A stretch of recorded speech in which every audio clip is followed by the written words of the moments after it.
Hello दोस्तों, तो pronoun का हम लोग सीरीज कर रहे हैं। तो प्रोनाउन में हम लोग कई चीज़ों को डिस्कस कर रहे हैं, जिसमें हम लोगों ने प्रोनाउन के टाइप्स डिस्कस करे, प्रोनाउन की डेफिनेशन डिस्कस करी, पर्सनल प्रोनाउन के बारे में डिस्कस किया। आज हम लोग, आप मेरे पीछे एक टेबल देख रहे होंगे और हम लोगों ने कभी कभी शायद सुना होगा कि माई, माइन और मी क्या होता है, योर, यू और योर्स क्या होता है, इट, इट्स और देयर्स क्या होता है। तो उसके बारे में समझते हैं। तो सबसे पहली बात तो मैं आपको बता दूं कि ये जो सब्जेक्टिव, ऑब्जेक्टिव, पॉसेसिव और एब्सोल्यूट पॉसेसिव केस हैं, ये आप देखना पर्सनल प्रोनाउन जो थे ना हमारे, उसी के ही पार्ट हैं। जैसे आई हमारा पर्सनल प्रोनाउन में आता था और आई और वी फर्स्ट पर्सन में थे, यू हमारा सेकंड पर्सन में था और ही, शी, इट एंड दे हमारे थर्ड पर्सन में थे। आई की बात करें तो आई जो है ऑब्जेक्टिव केस में मी बन जाता है, पॉसेसिव केस में माई बन जाता है और एब्सोल्यूट पॉसेसिव केस में माइन बन जाता है। अच्छा, सब्जेक्टिव और ऑब्जेक्टिव में क्या अंतर है? सब्जेक्टिव का मतलब है कि भाई इसको हम लोग नॉमिनेटिव केस भी कहते हैं, कि जब सेंटेंस का सब्जेक्ट आई होगा तो हम लोग मी नहीं यूज करेंगे, ना ही माई यूज करेंगे, ना ही माइन यूज करेंगे, बोलेंगे हम लोग आई। जैसे मुझे कहना है कि I have to go somewhere, तो मैं ये नहीं कह सकता me have to go somewhere, या मैं ये नहीं कह सकता my have to go somewhere, मुझे कहना पड़ेगा I have to go somewhere. What about the objective case?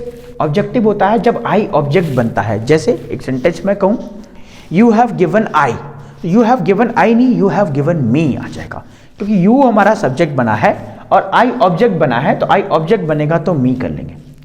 अच्छा, आई ही जब पॉसेसिव की बात करेगा, पॉसेसिव का मतलब हुआ जब अधिकार दिखाने की बात हुई। जैसे मैंने कहा जी ये मेरा पेन है, तो मैं ये नहीं कह सकता कि दिस इज आई पेन, मैं ये भी नहीं कह सकता दिस इज मी पेन, मैं ये भी नहीं कह सकता दिस इज माइन पेन, मुझे कहना पड़ेगा this is my pen. What about absolute possessive? Absolute possessive का मतलब होता है जब ज्यादा ही अधिकार की बात करते हैं। ज्यादा अधिकार क्या हुआ? मैंने बोला भाई कि ये मेरा पेन है, ये नॉर्मल है।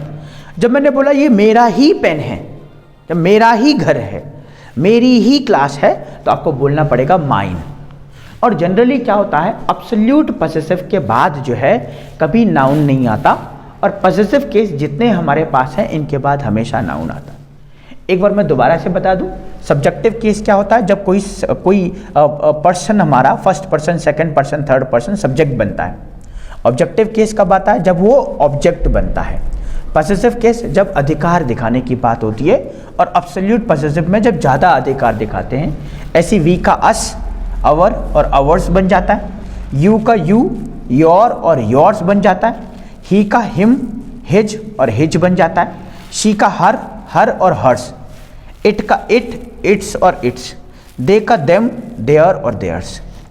अब ये तो आपको जो टेबल है आपको किताब में मिल जाएगी, लेकिन हमारे एग्जाम में एरर कहाँ कहाँ से बनते हैं? एक तो जनरली एरर बनता है इस हर्ष से, क्योंकि आप लोग भी जानते होंगे कि हम लोगों ने कभी हर्ष सुना नहीं होगा, सुना ही नहीं होगा। और अगर सुना होगा ना, या मान लीजिए कभी एग्जाम में आ जाए, तो हम इसको गलत मान लेते हैं, क्योंकि हम लोगों ने सुना है कि हर्ष अगर होता तो हमें पता चलता, लेकिन ऐसा नहीं है। हर्ष होता है वो एब्सोल्यूट पॉसेसिव केस में यूज होता है। एक और एग्जाम्पल हमारे 2022 में अप्रैल वाले एग्जाम में आ रखा था। इट्स को एनडीए में क्या दे रखा था उसने? एनडीए वाले एग्जाम में अप्रैल में इट्स को उसने IT एपोस्ट्रोफी S दे रखा था। सेंटेंस का इस वर्ड का प्रोनाउंसिएशन सेम है, इट्स तब भी है और IT के साथ एपोस्ट्रोफी S लगाएंगे तब भी इट्स है, लेकिन ये ना एपोस्ट्रोफी S ना आकर के सिर्फ ITS आ जाता है, इट्स इसे कहते हैं। अच्छा, व्हाट अबाउट ये देखिए यहाँ पे यू का, यू देखें, यू दोनों केस में सेम रहता है, सब्जेक्टिव में भी यू, ऑब्जेक्टिव में भी यू। मतलब आप जब सब्जेक्ट बन रहा होगा यू, तब भी यू लगाएंगे, ऑब्जेक्ट बन रहा होगा तब भी यू लगाएंगे। ये सिर्फ यू के साथ ही ऐसा केस है। और कहाँ कहाँ से एरर बनता है? और एरर बनता है अवर्स और योर्स से। हमें लगता है अवर का अवर्स होगा क्या, योर का योर्स होगा क्या, तो ये सब चीज़ें हमें ध्यान में रखनी। देयर का देयर्स है, ये भी हमें ध्यान में रखना है। किताबों में भी मिल जाएगा आपको, मैंने भी एक बार समझा दिया है। एक बार मैं और इनका यूजेस बता दूं आपको। पॉसेसिव केस कब लगाएंगे हम लोग? जब हम लोगों को ऐसा कहना होगा कुछ अधिकार की बात। एब्सोल्यूट पॉसेसिव केस कब लगाएंगे हम लोग? जब हम लोगों को ज़्यादा एम्फेसाइज करना होगा। अब मैं आपको थोड़ा सा एग्जाम्पल बताता हूँ। पॉसेसिव केस के बाद जब भी आएगा ना, तो नाउन आएगा और एब्सोल्यूट पॉसेसिव केस के बाद नाउन नहीं आएगा। एक एग्जांपल से समझते हैं। मैंने एग्जांपल इस तरीके से लिखा,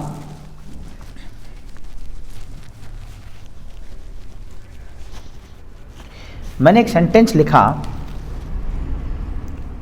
आई हैव माई, और मैंने लिखा आई हैव माइन।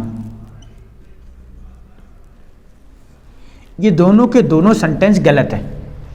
अच्छा देखना गलत क्यों है? गलत इसलिए है कि ये जो है ना माई, ये माई हमारा पॉसेसिव केस है। देखो ये पॉसेसिव केस है, और इस माई के बाद मैंने कहा एक नाउन आना बहुत जरूरी है। अच्छा आई हैव मैं हिज लिखूंगा या आई हैव मैं योर लिखता हूं, तब भी मुझे एक नाउन लिखना पड़ेगा। मेरे पास तुम्हारा क्या है, तुम्हारी पेन है, तुम्हारी कॉपी है, तुम्हारा दोस्त है, क्या है, कुछ भी मुझे लिखना पड़ेगा। तो मान लीजिए मैंने लिखा आई हैव योर पेन, तो अब सेंटेंस कंप्लीट हुआ। What about this sentence, I have mine pen, यहाँ तो हम लोगों ने नाउन लिखा, लेकिन यहाँ पे भी गलत हो जाएगा, क्योंकि ये माइन जो है ना, ये हमारा एब्सोल्यूट पॉसेसिव केस है, और जब एब्सोल्यूट पॉसेसिव केस आता है तो मुझे सेंटेंस को इस तरीके से लिखना, आई have mine, I have mine. तो ये इस तरीके से हमें ध्यान रखना है। इससे रिलेटेड एग्जांपल्स हम लोग और भी सॉल्व करेंगे। अभी सिर्फ मैं आपको ओवरव्यू बता रहा हूं कि पॉसेसिव केस किस तरीके से यूज होता है, एब्सोल्यूट पॉसेसिव केस किस तरीके से यूज होता है, और किस तरीके से हमारे एग्जाम में इस तरीके से एरर बन जाते हैं। मैं आपको सब्जेक्ट वर्ब एग्रीमेंट का, जैसे हम लोगों ने 100 क्वेश्चंस का सीरीज करा है, इसी तरीके से मैं आपको प्रोनाउन का भी 100 क्वेश्चन का सीरीज लेकर के आऊँगा। इसमें अलग अलग लेवल के क्वेश्चंस होंगे। तो आई होप आप लोगों को इस वीडियो से ज़रूर हेल्प मिली होगी। अगर आप डिफेंस की तैयारी कर रहे हैं, या फिर आप एक स्टूडेंट हैं, जेन्युइनली पढ़ना चाहते हैं, जेन्युइनली तैयारी करना चाहते हैं, तो आपको कोई कोर्स परचेज करने की ज़रूरत नहीं है। आप दून डिफेंस अचीवर्स के ऑफिशियल चैनल पे आ सकते हैं। वहाँ पे आपको इससे रिलेटेड कई सारी वीडियो आपको मिल जाएंगी, जिससे न सिर्फ आपका नॉलेज बिल्टअप होगा, बल्कि आपके सिलेक्शन होने के चांसेस भी बहुत बढ़ जाएंगे। तो आज के लिए बच्चों इतना ही रखते हैं। जय हिंद, जय भारत।